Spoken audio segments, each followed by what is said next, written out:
제가 결혼을 한 지 시간이 좀 지났는데 제가 그 지난 결혼하면서부터 지금까지 아이를 기르면서 지난 삶을 돌아보면 참 감사하게 부부싸움을 신혼 초에는 사실 많이 했습니다. 부부싸움을 신혼 초에는 많이 했는데 지금은 그 신혼 초 이후로 그냥 끊겼습니다. 많이 거의 안 싸우고요. 제가 참 제가 잘 참고 제가 성격이 좋고 그래서 그런 게 아니라 저희 아내가 잘 참아주고 좋은 성격을 가져서 제가 이 부부싸움을 거의 하지 않게 되었습니다.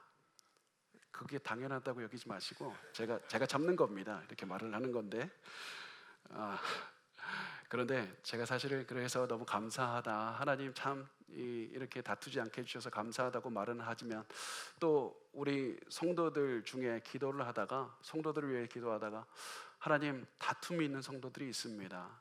또 교회에서도 하나님의 은혜를 체험하지만 집에 가면 남편과 아내가 많이 싸우고 힘들어하는 성도들도 많이 있다고 그들을 위해서 기도하다가 제 마음속에 갑자기 하나가 생겼습니다. 하나님 그분들이 단순히 그분들을 위해서 기도할 뿐만 아니라 그분들의 마음을 알려주십시오. 그분들이 무엇 때문에 싸우게 되고 무슨 마음을 가지고 매일 살아가고 있는지, 실질적인 어려움을 체험하는 것은 무엇인지, 그분들이 필요로 하는 조언은 무엇인지, 어떠한 마음으로 내가 도와줘야 되는지, 그 모든, 그러면서도 기도를 실질적으로 구체적으로 그분들을 위해서 하고 싶어서 계속 고민하고 기도하다가 한 가지를 보게 되었는데요. 제가 그 다음에 이제 제가 도울 방법을 찾다가 한 가지 이 텔레비전 프로그램을 찾게 되는데 그게 무엇이냐면, 놀라지 마십시오. 오은영 리포트 결혼지옥. 이게 기독교식 뭐 조언을 해주는 프로그램은 절대 아닙니다. 그런데 제가 이 프로그램을 통해서 이 결혼이라는 것을 얼마나 어려워하는 분들을 많이 보게 되었습니다. 그리고 그분들을 보면서 많은 것들을 느끼고 많은 것들을 생각하고 깨닫게 됐습니다. 그런데 그분들을 보면서 많이 배웠지만 그 중에서도 제가 며칠 전에 본 그 한 부부가 굉장히 마음에 많이 남았습니다. 그 날 상담받은 부부는 평소에도 뭐 다른 부부들처럼, 그 프로그램에 나온 부부들처럼 엄청나게 부부싸움을 많이 했습니다. 그리고 어린 자녀들도 부모님의 영향을 받아서 분노가 조절이 안 되니까 막 부들부들 떨 정도로, 정말 어린아이가 분노 조절이 안 될 정도로 그렇게 큰 악한 영향을 받고 있었습니다. 왜 그럴까? 그러면서 이제 우리 오은영 선생님께서 그 두 사람의 과거를 알고 싶다고 해서 과거를 보니까 남편과 아내 두 분 다 굉장히 불행한 어린 시절을 보냈다는 것을 알게 됩니다. 두 분 다, 남편과 아내 두 분 다 부모님으로부터 받은 상처가 너무 컸습니다. 이 분들이 어렸을 때 받은 상처가 해소가 안 되고 계속해서 성인이 되어서도 이어지니까 결국 그 영향을 받은 부부가 부부싸움을 계속 지속하게 되는 것이고, 그리고 자녀를 대할 때도 너무나도 지나치게 화를 내면서 강하게 이게 훈계를 했기 때문에 자녀에게도 상처가 되었던 겁니다. 그래서 이 남편과 아내에게 따로따로 이 오은영 박사님이 말을 했는데, 그런데 한 얘기가 동일했습니다.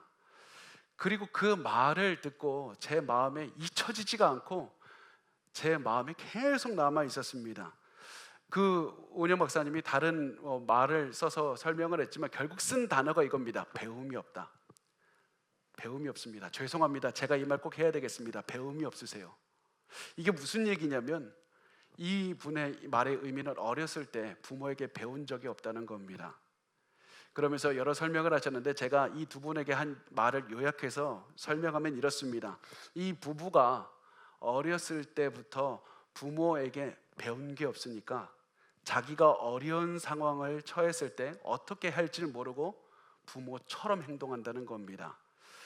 그러니까 부모에게 배운 게 없다는 말에 직접 부모가 야, 이렇게 싸울 때는 이렇게 말해야 되고 어떻게 자녀를 훈계해야 되고 이런 게 아니라, 부모가 자기도 어렸을 때 무의식정에 부모님이 서로 싸우고 대화를 풀어가지 못하고 싸웠을 때 어떻게 풀어가고, 또 자녀가 너무 힘들게 할 때 어떻게 자녀를 기르는지, 그런 것들을 배운 적이 없고 본 적이 없고 습득한 적이 없다 보니까 자기도 고쳐야 된다는 사실을 알면서도 부모님처럼 잘못된 방식으로 살아가고 있다는 겁니다. 게다가 그 모습을 자녀에게 그대로 물려주고 있다고 했습니다.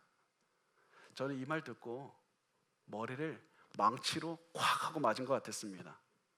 그리고 그 하루 종일 그 영상을 보고 또 보면서 계속 그 말이 잊혀지지가 않았습니다. 배운 게 없다. 배운 게 없다. 그러면서 저 스스로에게 이렇게 생각을 한번 질문을 했습니다. 나는 우리 부모님에게 배운 것은 무엇이고 못 배운 게 뭘까? 우리 부모님도 좋은 분들이지만 완벽하지 않아서 분명히 잘못된 것들도 분명히 있다. 그렇다면 나도 부모님의 좋은 것도 배웠겠지만 잘못된 것도 나도 모르게 보고 배워서 습득하고 그것을 가지고 성도들과 관계를 나누고 우리 자녀들도 훈육하고 아내와도 관계를 맺을 텐데 나도 그렇게 살아가는 부분이 있진 않을까? 내가 못 배운 부분은 뭐지? 제가 이렇게 굉장히 집중해서 생각을 했던 이유가 있었는데 그게 저도 모르게 한 가지 상상이 들었기 때문에 그렇습니다. 20년이 지나고 30년이 지났을 때 저의 자녀들이 20년, 30년 후에 오은영 리포트 결혼 지옥에 나가는 겁니다. 그래서 그 아이들이 내 결혼 생활이 지옥 같다고 그렇게 말을 하면 그 말을 들은 오은영 박사가 제 자녀를 보고 이렇게 말하는 겁니다. 미안하지만 꼭 이 말은 해야 되겠습니다. 당신은 어릴 때 올바로 살아가는 법을 부모님에게서 못 배웠습니다. 보고 배운 게 없습니다.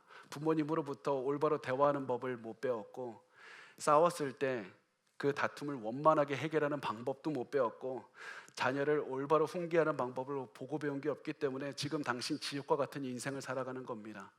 저 그 생각을 했을 때 끔찍했고 생각하고 싶지도 않았습니다. 그래서 저 스스로에게도 나 보고 잘못 배운 거 없나? 내가 그래서 자녀들에게 나도 모르게 잘못 전달하는 거 없나? 계속 고민했습니다. 이 시간 여러분도 스스로 질문해 보셨으면 좋겠습니다. 여러분들의 부모님도 분명히 좋은 분들이었고 여러분들을 사랑했지만 완벽한 분들이 아니라는 거 우리도 잘 알고 있습니다. 여러분에게 부모님들도 좋은 거 많이 물려주셨을 것이지만 어쩔 수 없이 인간이기 때문에 상황이 어렵기 때문에 좋지 않은 것들 많이 물려주셨을 수도 있습니다. 그리고 어쩔 수 없이 어렸을 때부터 자라난 우리는 어쩔 수 없이 악한 것도 보고 배우면서 자라면서 우리도 모르게 습득해서 그대로 살아가는 것이 있을 수 있습니다. 그래서 여러분 스스로에게 질문하시기를 바랍니다. 여러분은 부모님에게 무엇을 잘 배웠고 무엇을 잘못 배웠습니까? 이 질문을 여러분 스스로에게 솔직하게 보시기 바랍니다. 왜냐하면 이 질문은 부부끼리도 하기 힘든 질문이기 때문에 그렇습니다. 여러분 만약에 내가 우리 부부는 서로 사랑해 이게 감추는 것도 없어 그런 마음으로 남편이 아내에게 가서 여보 당신 부모님한테 못 배운 게 뭐야 그러면은 큰일 나는 겁니다. 싸우는 겁니다. 그래서 굉장히 민감한 문제이기 때문에 부부끼리도 질문을 못하지만 나는 스스로 질문하고 대답할 수 있습니다. 여러분 솔직하게 스스로 질문해 보시기 바랍니다. 내가 부모님에게 혹시 잘못된 것을 보고 자라서 지금까지 나에게 부정적인 영향을 주고 있는 건 없나? 그거 내가 자녀들에게 나도 어쩔 줄 모르니까 나도 다툼이 있을 때 어떻게 해결해야 될지 모르겠으니까 자녀에게 그대로 갖고 있고 자녀는 그대로 나를 배워서 똑같이 살아가고 있지는 않는가? 그래서 똑같이 나는 지옥과 같은 인생을 물려주고 있지는 않은가? 여러분 돌아보시기 바랍니다. 그런데 우리가 반드시 기억할 것은 이 질문을 하는 목적을 기억하셔야만 됩니다. 이 질문을 하는 목적은 부모를 비난하고 원망하기 위해서가 절대 아닙니다. 부모님에게 왜 나를 이렇게 키웠냐고 당신의 삶은 왜 그랬냐고 원망하기 위해서 이 질문하는 거 절대 아닙니다. 여러분 반드시 좀 강한 말씀이지만 꼭 기억하시기 바랍니다. 어른이 되어서도 어렸을 때 나를 잘못 대한 부모님을 원망하고 비난하는 것은 정말 어리석은 짓입니다. 그거 이제 그만둬야만 되는 겁니다. 어른은 자기의 인생에 책임지는 사람입니다. 어렸을 때라면 모르지만 이제 내가 성장해서 직장도 생기고 가정도 꾸리고 내 아이도 생겼는데 어렸을 적에 부모가 나에게 이렇게 했다고 원망하고 비난하는 것은 몸은 컸지만 아직 성장하지 못한 겁니다. 우리가 흔히 말하는 어른 아이가 그런 모습입니다. 여러분 우리 어린 상태로 남아있어서는 안 되고 부모를 원망하고 비난하는 상태를 넘어서야만 됩니다. 이제 그럴 때도 됐습니다. 그렇다면 목사님 왜 이런 어려운 질문을 왜 해야 됩니까? 아니, 생각만 해도 원망이 나고, 생각만 해도 부모에 대해서 비난하는 마음이 나도 모르게 생기고, 왜 나에게 상처 줬냐고 그렇게 얘기를 하고 싶은데, 왜 당신의 인생을 나에게 물려주냐고 말하고 싶은데, 목사님 왜 그런 어려운 그 기억을 생각나게 하는 질문들을 하라고 합니까? 그 이유는 우리가 변한 삶을 살기 위해서 그렇습니다. 다른 것도 아닙니다. 앞으로 우리가 더 잘 살기 위해서, 그리고 우리의 자녀들이 우리의 모습을 닮아가지 않고 더 나은 삶을 살기 위해서, 우리의 자녀들이 나보다 더 행복하고 더 하나님을 닮은 즐거운 결혼 생활을 누리며 자녀를 이끌고 가정을 꾸리기 위해서 우리 이 질문을 해야 되는 겁니다. 그래서 우리가 해야 되는 거, 객관적으로 나의 과거를 바라보고, 그래서 내가 더 괜찮은 사람이 되어야만 되는 겁니다. 그래서 우리 질문해 보시기 바랍니다. 지금 내가 잘못 배워서 자녀들에게 잘못 전달하는 게 뭔가? 내 자식은 참 나처럼 살아갈 텐데, 나도 완벽하지 않아서 모든 것을 알려줄 수 없어서 결국 자녀에게 물려주고 있는 게 뭔가?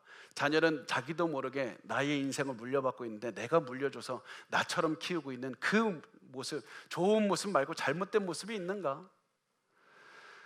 여러분, 우리가 자녀에게 올바른 삶을 살게 해주고, 우리도 이제 변한 삶, 지옥 같은 삶이 아니라 변화된 삶을 살기 위해서 감사가 넘치는 삶, 이 추수감사절에 감사가 넘치는 삶을 살기 위해서 우리 반드시 두 가지를 하셔야만 됩니다. 첫 번째가 무엇이냐면, 올바로 살기 위해서, 변한 삶을 살기 위해서 가장 먼저 해야 되는 것은 하나님의 은혜로 과거를 바라보는 겁니다. 은혜로 과거를 바라보는 겁니다. 비록 우리의 과거가 아름답지 않고 상처만 가득했다 할지라도 그 상처만 집중해서 바라보는 게 아니라 은혜의 하나님의 관점으로, 은혜의 하나님께서 그곳에서도 나를 지켜주셨다는 사실을 바라보는 겁니다. 나 그때 무너질 수 있었습니다. 나 가출할 수 있었습니다. 부모님의 마음에 상처로 가득해서 나 완전히 무너져 버릴 수도 있었습니다. 그럼에도 불구하고 하나님은 나를 지켜주셨고, 나를 건져주셨고, 나를 인도하셔서 내가 이 자리에 신앙을 갖고 하나님께 예배하고 있고, 자녀를 주시고 남편과 아내를 주셔서 내가 이렇게 살아갈 수 있게 해주셨습니다. 과거는 상처가 가득한 기억이 아니라 은혜가 가득한 기억입니다. 모든 것이 하나님의 은혜입니다. 모든 것이 하나님의 은혜라는 마음으로 우리의 삶을 바라보면 그때 비로소 생기는 게 감사함입니다. 감사함은 감사하자, 감사하자, 이제 감사하네, 이렇게 생기는 게 아니라 은혜의 눈으로 내 전부 삶을 바라볼 때 그때 생기는 겁니다. 과거로부터 우리의 모든 삶을 은혜로 바라보시길 바랍니다. 우리에게 모든 것을 주신, 선물을 주신 하나님께 감사하는 마음이 생길 겁니다. 두 번째, 우리가 잘못된 것을 반복하지 않고 변화된 삶을 살아갈 수 있는 두 번째 방법은 하나님의 말씀에 순종하며 살아가는 겁니다. 감사하는 마음으로, 은혜의 마음으로 감사를 가지고 감사하는 마음으로 순종하며 살아가는 것, 이렇게 살아가는 겁니다. 단순히 하나님의 말씀에 순종하면 복 받는데, 돈 주신대, 건강하게 준대, 이것 중요하지만 이거를 훨씬 뛰어넘어서 하나님, 내가 단순히 나에게 무엇을 해주시기 때문에 내가 순종하는 것이 아니라 지금까지 해주신 것이 너무 많아서 내가 하나님께 순종합니다. 하나님께서 나에게 주신 선물이 너무 많은데 그것을 내가 갚을 방법이 없어서 내가 할 수 있는 전부는 순종밖에 없다는 것을 깨닫고 하나님 앞에 겸손하게 순종합니다. 그저 매일 감사하는 마음으로 하나님 앞에 순종하며 살아갑니다. 그러면 우리의 삶에 변화가 일어나는 겁니다. 내가 열심히 해서 변화가 일어나는 게 아니라 하나님께 감사하는 마음으로 순종하면 그 삶을 보시고 너무나도 은혜로운 하나님께서 우리에게 또다시 변화된 삶을 선물로 주시는 겁니다. 하나님 앞에 감사하는 마음으로 순종하며 살아가는 겁니다. 그래서 제가 평소에는 이런 설교를 잘 안 하는데요, 설교할 때 오늘은 좀 특별하게 해보았으면 좋겠습니다. 우리가 한번 우리의 과거, 부모님에게 보고 배웠던 것, 잘못된 게 혹시 있으면 뭐 할까? 잘한 거 뭐지? 그러면서 한번 우리의 과거를 한번 생각을 해봤으면 좋겠습니다. 우리 10초 동안 눈을 감고요, 우리 눈을 감고 우리 과거에 어려웠던 거, 좋았던 거, 우리 어렸을 때 힘들었던 것, 그런 상처를 한 10초만 생각을 해보겠습니다. 같이 잠깐 제가 10초를 드릴게요.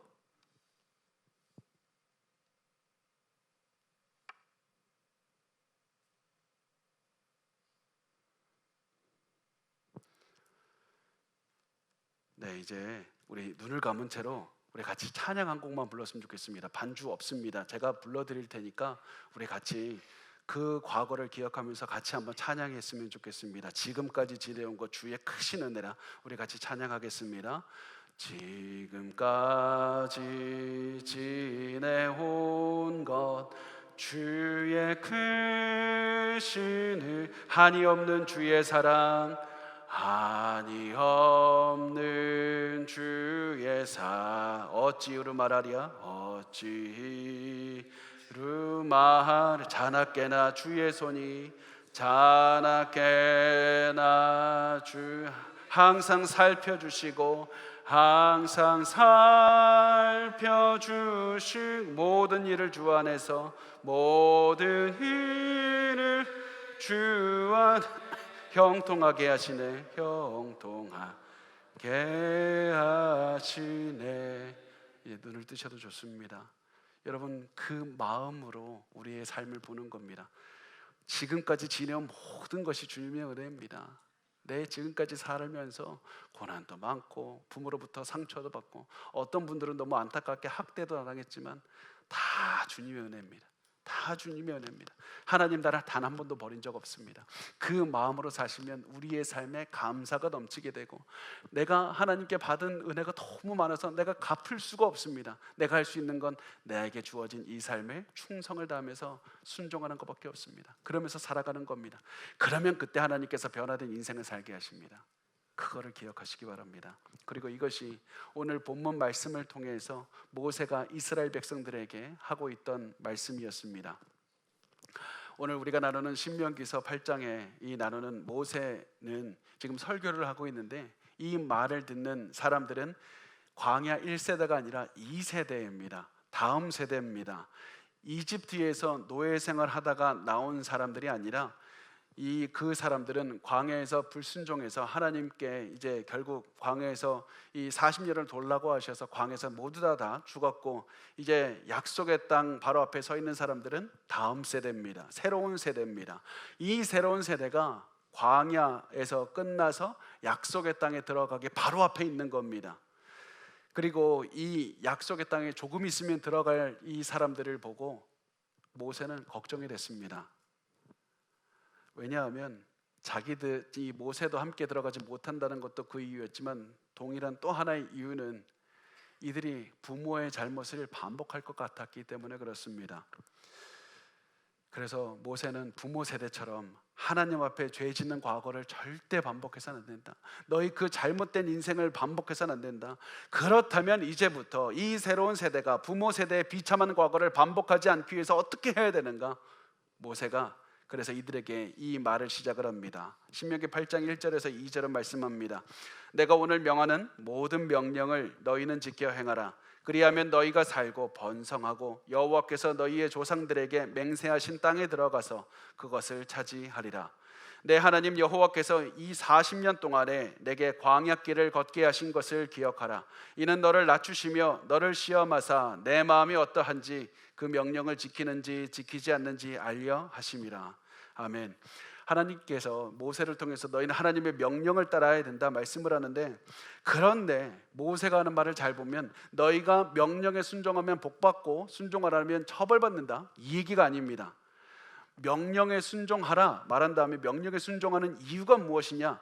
그 이유는 은혜이기 때문이다. 하나님께서 너희에게 복을 주셨기 때문이다. 하나님께서 너희에게 지켜주셨기 때문이다. 그래서 모세는 말합니다. 내 하나님 여호와께서 이 40년 동안에 내게 광야길을 걷게 하신 것을 기억하라. 광야 기간 동안에 너를 지켜주신 그 은혜를 기억하라. 그리고 하나님께 순종하라. 지금까지 하나님께서 부어주신 수많은 선물들을 기억하라. 그 다음에 하나님께 감사의 마음으로 충성하며 살아가라. 이렇게 말씀을 하는 겁니다. 그런데 광야길을 기억하고 하나님께 충성하라고 말한 이 말씀을 듣고 이스라엘 백성들은 이렇게 반문을 할 겁니다. 광야길을 감사히 하라고요? 광야는 고난의 길입니다. 하나님 40년 동안 우리를 지켜주셨던 우리가 왜 40년 동안 광야를 걸었습니까? 하나님 광야 생활을 아무리 생각해봐도 하나님께서 우리에게 은혜 주신 것, 도움 주신 것 기억이 안 납니다. 왜 우리 하나님 오히려 우리에게 많은 고난을 주셨습니까? 왜 우리가 그렇게 도망가고 싶어도 갈 곳 없이 뜨거운 태양빛 아래를 걷게 하셨습니까? 그 질문에 하나님 말씀합니다. 맞다, 광야는 고난이었다. 그렇지만 고난이 너를 망치기 위한 고난이 아니라 은혜의 고난이었고 선물의 고난이었다. 왜냐하면 고난의 목적이 두 가지가 있었기 때문인데, 고난의 첫 번째 목적, 광야의 목적은 고난을 통해, 광야를 통해 너희를 낮추셨다고 말씀합니다. 겸손을 통해서, 고난을 통해 겸손하게 하셨습니다. 사람이 잘 나가고 돈 많고 잘 살게 되면 하나님을 의지하지 않습니다. 그러나 고난이 있을 때, 너무나도 힘들 때, 그때 비로소 하나님을 의지하게 됩니다. 나 아무것도 할 수 없다고 인정하게 됩니다. 하나님만 붙들게 됩니다. 그래서 나는 하나님이 아니면 내 인생을 살아남을 수가 없습니다. 하나님, 내 힘으로 되는 건 아무것도 없다, 그 마음을 갖게 되는 게 광야 시절이고 고난입니다. 그래서 하나님께서는 광야는 고난이지만 광야를 통해서 너희를 낮추는 은혜의 선물을 주셨다고 말씀을 합니다. 두 번째, 고난을 통해서 하나님께서는 주신 두 번째 은혜의 그 증거가 무엇이냐면, 너를 시험하사 내 마음이 어떠한지, 그 명령을 지키는지 지키지 않는지 알려고 하셨다고 말씀을 합니다.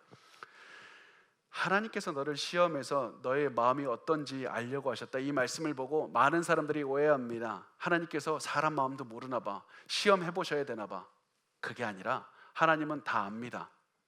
그런데 그 고난을 통해서 우리가 우리의 마음을 알게 하려는 겁니다. 우리는 우리 마음 모르니까, 나는 잘 살고 있다고 하지만 하나님이 보시기에는 너무 더럽고 우상 숭배가 가득할 수가 있으니까 고난을 통해서 우리의 마음을 드러내시는 겁니다. 여러분, 오해하지 마십시오. 우리가 어려운 상경에 처했기 때문에 죄를 짓고 어려운 상황, 고난 가운데 있기 때문에 우리의 마음이 악해지는 게 아닙니다. 고난은 우리의 악한 마음을 드러낼 뿐입니다. 우리의 컨디션을 그대로 드러낼 뿐입니다. 하나님께서 고난을, 이 광야라는 고난을 보여주셔서 결국 그 고난을 통해서 우리의 이스라엘 백성들의 악한 마음이 드러났을 뿐인 겁니다. 그래서 하나님께서는 이들에게 이 모습을 보여주시면서 너희는 이런 상태고 하나님의 은혜를 이제 기억하고 하나님의 은혜를 생각하며 감사하며 살아가야 된다. 하나님 앞에서 겸손하게 하나님만 붙들면서 감사하는 마음으로 은혜를 기억하며 충성하며 살아가야 된다. 너희 절대 이제 가나안 땅, 새로운 땅 들어갈 때 절대 부모의 죄를 반복해서는 안 된다. 너희 절대 그래서는 안 된다. 은혜의 마음을 가지고 하나님께 감사하며 순종하며 살아가야 된다. 그런데 이게 쉽습니까? 쉽지 않습니다. 약속의 땅에서 하나님께 순종하며 살려고 해도 결코 그거 쉽지 않을 겁니다. 하나님 오히려 잊고 살게 될 겁니다. 그때 하나님께서 말씀합니다. 너희 분명히 그런 날이 올 거야. 그때 어떻게 해야 되냐면 과거를 기억해야 돼. 과거 너희 어려웠던 광야 시절 기억해야 돼. 너희 광야 시절 어렵다고 생각하지만 그때 은혜를 생각해야 돼. 하나님께서 광야에서 너희를 어떻게 대해주셨는지 반드시 기억해야 된다. 그러면서 3절과 4절에 이렇게 말씀을 합니다. 우리 같이 읽겠습니다. 시작. 너를 낮추시며 너를 줄이게 하시며 또 너도 알지 못하며 내 조상들도 알지 못하던 만나를 내게 먹이시는 것은 사람이 떡으로만 사는 것이 아니요 여호와의 입에서 나오는 모든 말씀으로 사는 줄을 내가 알게 하려 하심이니라. 이 40년 동안에 내 의복이 헤어지지 아니하였고 내 발이 부르트지 아니하였느니라. 아멘. 이 말씀을 통해서 가장 중요한 구절이 이겁니다. 이 말씀을 기억하라고 하나님 하십니다. 사람이 떡으로만 사는 것이 아니요 여호와의 입에서 나오는 모든 말씀으로 사는 줄을 내가 알게 하려 하십니다. 너희 민족 아무것도 먹지 못했을 때 하나님께서 만나 내려주셔서 먹을 것을 주셨고 그로 너희 굶는 일이 없었지 않느냐. 그런데 놀라운 것은 이것을 40년 동안 하셨다는 겁니다. 40년 동안 만나를 주셔서 뭐 하십니까? 가슴에 하나님은 은혜의 하나님이다, 이것을 가슴에 새기는 시간이 40년이었습니다. 그리고 하나님께서 입을 것도 책임져 주시고 신발과 옷도 해지지 않았다고 말씀합니다. 이 기간 동안에 이 초자연적인 능력으로서 하나님께서 옷과 신발이 해지지 않고 계속해서 입을 것을 책임져 주셨습니다. 의식주를 다 책임져 주셨습니다. 40년 동안 왜 이렇게 오랜 기간 동안 경험하게 하십니까? 하루 이틀만 하면 되는데 왜 이렇게 오래 하십니까? 왜냐하면 우리의 마음은 하루 아침에 갑자기 변하지 않기 때문에 그렇습니다. 하나님의 은혜를 체험하는데도 훈련이 필요하고 고난의 시간에 하나님을 바라보는 훈련이 필요하기 때문에 그렇습니다. 그리고 하나님께서는 그 훈련의 시간 40년의 기간을 통해서 결국 하나님께서 말씀하고 싶은 것은 사람의 떡으로만 사는 것이 아니라 하나님의 말씀으로 사느니라. 이게 무슨 의미입니까? 하나님, 이제 먹는 거 중요하지 않다는 얘기입니까? 이제 그냥 내가 일하지 않고 돈 벌지 않고 그냥 먹지 않고 살면 됩니까? 그런 의미가 절대 아닙니다. 사람이 떡으로만 사는 것이 아니라 하나님의 말씀으로만 산다는 말은 음식이 중요하지 않다는 것이 아니라 음식보다 영혼을 위해서 말씀을 듣는 게 훨씬 중요하다는 말씀입니다. 음식을 먹는 것보다, 밥 먹는 것보다 너가 하나님의 말씀을 듣고 말씀에 순종하는 것이 100만 배, 1000만 배, 억만 배 중요하다. 왜냐하면 우리의 살고 죽는 문제가 이 말씀에 달려있기 때문에 그렇다. 너희는 말씀을 보고 묵상하고 감사하는 마음으로 순종하면 하나님께서 나머지 삶도 다 책임져 주셨다. 그게 광야 길이었다. 그게 내 고난의 길이었다. 그 사실을 기억하고 항상 너희는 말씀에 순종하며 겸손하게 살아가야 된다. 여러분, 우리가 이것을 기억하시기 바랍니다. 하나님께서 고난을 통해서 하나님의 은혜를 기억하게 하셔서 변화된 삶을 살게 하시는 것, 이것이 패턴이라는 걸 기억하셔야만 됩니다. 하나님께서 동일하게 우리의 삶에서도 고난의 시간, 광야의 시간을 지금 보내고 있다면 지금은 우리가 신앙의 훈련을 받는 시간이라는 사실을 기억해야만 되는 겁니다. 우리가 고난을 겪을 때, 광야에 있을 때 무슨 생각합니까? 하나님, 빨리 광야에서 벗어나게 해주십시오. 저 남편과 아내와 자녀와 부모와 모든 사람들, 이 재정의 고난과 사람의 고난, 관계의 고난, 어떤 것이 됐든지 빨리 없애주시옵시고 내가 빨리 자유롭게 해주시옵소서. 우리 그렇게 기도하지만 그것보다 훨씬 중요한 것이 무엇이냐면 하나님께서는 지금 그 광야를 통해서 나를 바꾸고 계십니다. 내 신앙을 훈련하고 계십니다. 내가 하나님의 이 광야 속에서 은혜를 체험하게 하시고 하나님의 그 은혜 가운데서 감사하게 하시고 하나님의 말씀에 순종하며 살아가게 하시는 겁니다.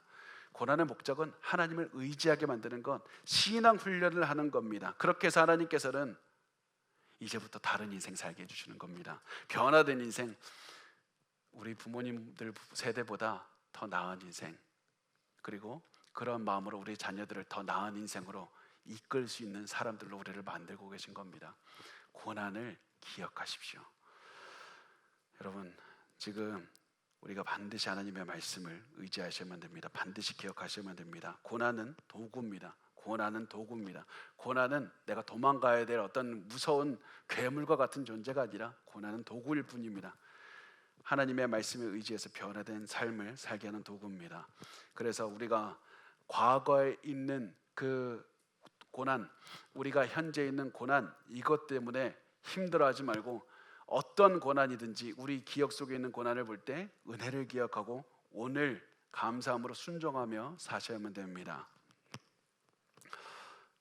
한 뱀이 있었습니다. 사막이었고 창고에 뱀이 막 기어다니고 있었습니다. 그런데 그 창고에 우연히 톱이 있었는데 바닥에 있는 톱 옆으로 뱀이 우연찮게 지나가게 됐습니다. 그런데 톱 옆을 지나가다 보니까 뱀이 톱에 쓸렸습니다. 그러니까 너무 화가 났습니다, 뱀이. 그래서 어떻게 했냐면 뱀이 저게 나를 위협했다라는 마음으로 내가 복수해야 되겠다. 그래서 나를 강하게 입으로 물었습니다. 어떻게 됐겠습니까? 입에 큰 부상을 입게 됐습니다.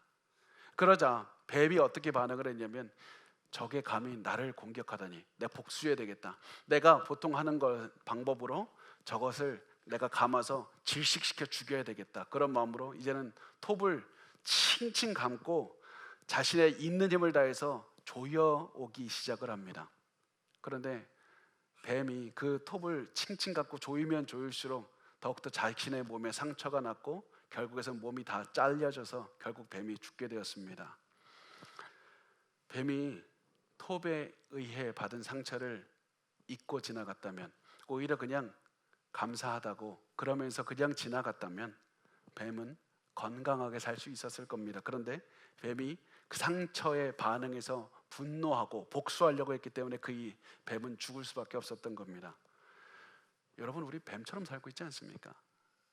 우리가 과거에 있었던 상처, 우리를 힘들게 했던 사람들, 그거 바라보면서, 또는 우리를 지금 힘들게 하는 사람들을 바라보면서 분노해서 죽이고 싶고, 내가 복수하고 싶고, 내가 가만히 안 두겠다고 그러면서 결국 그 고난에 잘못된 반응을 보이다가 우리 죽어가고 있지 않습니까? 추수감사절에 감사하자고 말하면 무슨 내가 감사냐고, 이 고난이 끝나야지 감사하지, 지금 그게 무슨 한가로운 소리냐고 이렇게 생각하고 있지 않습니까? 여러분, 우리에게 지금 중요한 것은 반응이 중요한 겁니다. 우리에게 가장 중요한 건 반응입니다. 과거에 부모님에게서 받은 상처로부터의 어떻게 반응하느냐가 중요한 것이고, 지금 오늘 우리에게 주어진 이 고난에 대해서 우리가 어떻게 반응하느냐가 중요한 겁니다. 복수해서는 안 됩니다. 비난해서는 안 됩니다. 분노하고 내가 저 상대방을 부서뜨려야 되겠다, 이런 것은 절대로 안 되는 겁니다. 우리가 보여야 되는 가장 중요한 반응은 먼저 고난 가운데 하나님의 은혜를 보고, 그리고 감사하는 마음으로 순종하며 살아가는 것, 이렇게 간단한 것밖에 없습니다. 그러면 하나님께서 변화된 인생을 선물로 주시는 겁니다. 그래서 하나님께서는 이스라엘 백성들에게도 너희 고난 중에 하나님의 사랑 봐야 된다, 하나님의 은혜 봐야 된다, 고난이 깊어진다고 두려워하지 말고 하나님의 은혜 봐야 된다고. 그래서 5절과 6절에 이렇게 말씀을 합니다. 너는 사람이 그 아들을 징계함 같이 내 하나님 여호와께서 너를 징계하시는 줄 마음에 생각하고 내 하나님 여호와의 명령을 지켜 그의 길을 따라가며 그를 경외할지니라. 하나님께서 너희 자녀, 너희들 고난당하고 있지, 그런데 너희들을 하나님께서 죽으라고 망하라고 이게 주시는 징계가 아니다, 아들을 징계한 같이 내가 너희를 그렇게 사랑한다고, 너희를 아들처럼 사랑하는 자녀처럼 내가 가르치고 있다고, 너희들 잘못된 삶을 살지 않도록 지금 그렇게 훈련하는 것이다. 지금까지 살아왔던 분노하고 저주하고 비난하는 인생 살지 않고, 지옥 같은 결혼 생활하지 않고, 지옥 같은 인생 살지 않고, 앞으로는 변화된 삶, 기쁨이 가득한 삶, 은혜를 충만하게 체험하는 감사하는 삶을 살기 위해서 하나님께서 너희를 사랑하는 자녀를 징계한 같이 하나님께서 너희를 징계하시는 것이다. 그래서 고난이 오는 것이다. 때로 너희 부모가 너희를 잘못 가르쳤을 수도 있다. 너희 아버지가 너에게 그런 일이 벌어져서는 안 됐었지만 학대를 쓸 수도 있다. 그러나 너희 하나님 아버지는 그런 분이 아니다. 하나님 아버지는 너가 그렇게 고난을 당할 때 단 한 번도 떠나신 적이 없다. 하나님 아버지께서 너를 사랑하시기 때문에 그렇게 지금 고난 중에 훈육하고 계신다. 하나님 아버지를 보고 배워야 된다. 하나님 아버지의 은혜와 사랑 안에 성장해야 된다. 그러면 달라진 인생을 살 수 있는 겁니다. 이렇게 해서 우리가 달라진 인생으로 감사함으로 순종하며 살아가다 보면 하나님께서 많은 복을 주십니다. 우리가 순종했기 때문에 그 대가로 우리에게 많은 복을 주는 게 아니라, 우리가 열심히 감사함으로 살면 하나님께서 더 많은 복을 선물로 주시는 겁니다. 그래서 하나님은 약속합니다. 너희가 지금까지 걸어왔던 광야와는 전혀 다른 윤택한 삶을 살게 될 것이다. 그래서 7절부터 10절 마지막으로 우리 같이 읽도록 하겠습니다. 시작. 내 하나님 여호와께서 너를 아름다운 땅에 이르게 하시나니 그곳은 골짜기든지 산지든지 시내와 분천과 샘이 흐르고 밀과 보리의 소산지요 포도와 무화과와 성리와 감람나무와 꿀의 소산지라. 내가 먹을 것에 모자람이 없고 내게 아무 부족함이 없는 땅이며 그 땅의 돌은 절이요 산에서는 동을 캘 것이라. 내가 먹어서 배부르고 내 하나님 여호와께서 옥토를 내게 주셨으므로 말미암아 그를 찬송하리라. 아멘. 아멘. 모세가 말합니다. 너희는 미래에 엄청나게 좋은 땅을 받을 거다. 그 땅은 물도 많고 수확도 많이 열리고 그리고 지하자원도 풍부한 땅이다. 너희 그 땅 받을 거다. 근데 그 땅을 받을 그 날에 반드시 기억해야 된다. 그 땅 너희가 차지한 게 아니라 선물로 받은 거야. 하나님께서 너에게 주신 땅을 바라보면서 감사하며 찬양해야 된다. 하나님께서는 우리에게 너희 하나님께서 선물 받았으니까 이제부터 너희를 괴롭게 하라, 희생하라, 모든 어려운 일을 해야 된다 말씀하지 않습니다. 하나님 안에서 하나님이 주신 선물을 바라보며 기뻐하며 하나님을 찬양하며 감사하며 노래 부르라는 겁니다. 얼마나 좋은 아버지입니까? 여러분, 그래서 모세가 모든 복을 받을 때 하나님을 찬양하라고 그렇게 언급하고 그렇게 언급하는 이유가 있습니다. 인간의 마음은 모든 자기가 필요한 것들을 채워지면 곧바로 하나님을 멀리하기 때문에 그렇습니다. 우리는 하나님을께 기도하면서도 모든 기도하는 것이 응답이 돼서 모든 것을 갖게 되면 이제 더 이상 하나님의 말씀 묵상하지 않고 하나님 의지하지 않고 말씀 따라 순종하지 않습니다. 그래서 모세는 너희 고난 중에 과거에 하나님의 은혜를 기억하고 모든 것이 이루어져서 모든 복을 받을 때 너희 또다시 하나님의 은혜를 기억해야 된다. 너희 하나님만 바라보면 그렇게 해서 변화된 삶을 살 수 있다. 그렇게 해서 변화된 삶을 계속해서 살기 위해서 또 어떻게 해야 되느냐? 은혜를 끝까지 기억해라. 은혜를 기억해야 된다. 그래서 감사하고 하나님께 찬양하는 마음으로 살아야 된다는 겁니다. 자, 이제 우리 오늘 이제 추수감사절 예배를 드렸는데요. 우리 드리고 있는데 이 시간을 통해서 이제 앞으로 우리가 변화된 삶, 감사하는 삶, 은혜로 이 마음을 유지하면서 살기 위해서 어떻게 해야 되는가? 우리 간단하게 3가지 실천 사항을 보도록 하겠습니다. 첫 번째가 무엇이냐면 은혜를 계속 기억해야만 됩니다. 나는 하나님의 은혜를 계속 까먹는 그런 마음이 있습니다. 하나님의 은혜를 잊으려는 경향이 가득한 겁니다. 그래서 일부러 계속해서 인위적으로 하나님께 기도할 때도 하나님 힘들다는 얘기만 말고 하나님 감사합니다. 고난 중에 지켜주셔서 감사합니다. 억지로 자기 안에 하나님께서 주신 놀라운 은혜를 기억해서 자기 귀에 들려주어야만 됩니다. 두 번째는 그렇게 기억한 하나님의 은혜를 주위 가족들과 나누어야만 합니다. 우리 가족들과 모이는 시간이 많지 않죠. 가족들과 보통 뭐 합니까? 즐거운 시간을 밖에서 다 모이고 가족들이 모이기만 하면 한숨 쉬면서 빚이 얼마래, 이제 조금 있으면은 뭐 어려움이 찾아와, 상환날이 다가와, 우리 어떻게 해야 될까, 맨날 이 얘기만 하지 않습니까? 뭐 중요한데 그거 하는 만큼보다 훨씬 더 많이 서로 은혜의 말을 나누셔야만 됩니다. 하나님이 나를 위해서 오늘 어떻게 해주셨는지를 아냐고, 하나님이 나에게 너무 놀라운 일을 하셨다고 그렇게 간증하며 나눠야만 됩니다. 이렇게 꼭 말씀드리면 특히 남자분들이 무슨 얘기하냐면 아이 낯간지러워서 그런 얘기 못해요. 아유 뭐 얘기 안 해도 알겠지. 그런데 여러분 반드시 아십시오. 우리가 그 마음은 충분히 이해하지만 그 얘기를 안 하면 그 얘기를 듣지 못한 여러분의 아내들, 그 심령이 두려워하고 죽어갈 수도 있고요. 특히 여러분의 어린 자녀들은 아버지로부터 은혜의 말을 듣지 못해서 계속 나는 힘든가 봐, 너무 힘든가 봐, 우리 부모님 삶에는 기쁨이 없어. 아이들의 마음도 메말라 갈 수 있습니다. 어떻게 해서라도 우리의 입에서는 은혜의 간증이 나와야만 되고 그 아이들의 입에서도 그 은혜의 간증을 이끌어내야만 됩니다. 마지막 3번째, 나에게 있는 고난은 나를 살리는 도구라는 사실을 기억하셔야만 됩니다. 고난은 나를 죽이는 도구가 아니라 살리는 하나님의 도구입니다. 고난은 내가 하나님의 은혜를 바라보고 은혜를 생각나게 해서 하나님의 뜻대로 살게 하는 도구일 뿐입니다. 마지막으로 이 한 가지 얘기만 드리겠습니다. 예전에 저에게 한 어머니가 찾아와서 눈물을 흘리면서 말씀을 해주신 적이 있습니다. 나 너무 힘듭니다. 너무 힘들고 특히 내 자녀 때문에 너무 힘든데 때로는 얘가 안 태어났으면 얼마나 좋았을까? 얘 때문에 내 인생이 이렇게 힘든가? 하나님 왜 얘를 나한테 주셔서 그러냐고 원망할 때가 많다고 그렇게 말씀을 했습니다. 근데 저 가슴도 너무 무너지듯이 아팠습니다. 얘 때문에 내 인생에 좋은 건 하나도 없이 완전히 망해가기 시작했다고 말씀을 했지만 사실은 그분이 모르는 것이 한 가지가 있습니다. 좀 어려운 말인데요. 태아 마이크로 키머리즘, 제가 어려운 말을 일부러 쓰는 게 아니라 의학 용어가 그렇습니다. 그 태아 피털 마이크로 카이머리즘, 그래서 마이크로 키머리즘 이렇게 부르는 건데 이게 뭐냐면 임신한 여성이 아이를 임신을 하면 그 아이와 세포를 주고받는 겁니다. 놀라운 일이 일어나는 겁니다.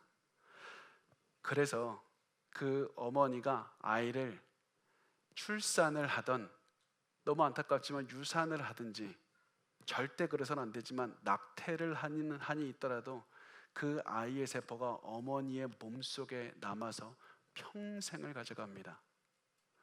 그래서 과학자들이 너무 놀랍게 어머니의 뇌 속에서 남자의 세포를 발견했는데 도대체 누구냐? 아, 그때 유산한 그 아이의 세포가 머리에 가 있었구나. 그런데 이 낙태, 유산, 뭐 어떻게 해서든지 몸 안에 있던 아이의 세포가 어머니의 심장, 간, 장, 자궁 이렇게 수많은 곳에 평생 퍼져서 살아남게 되는데요.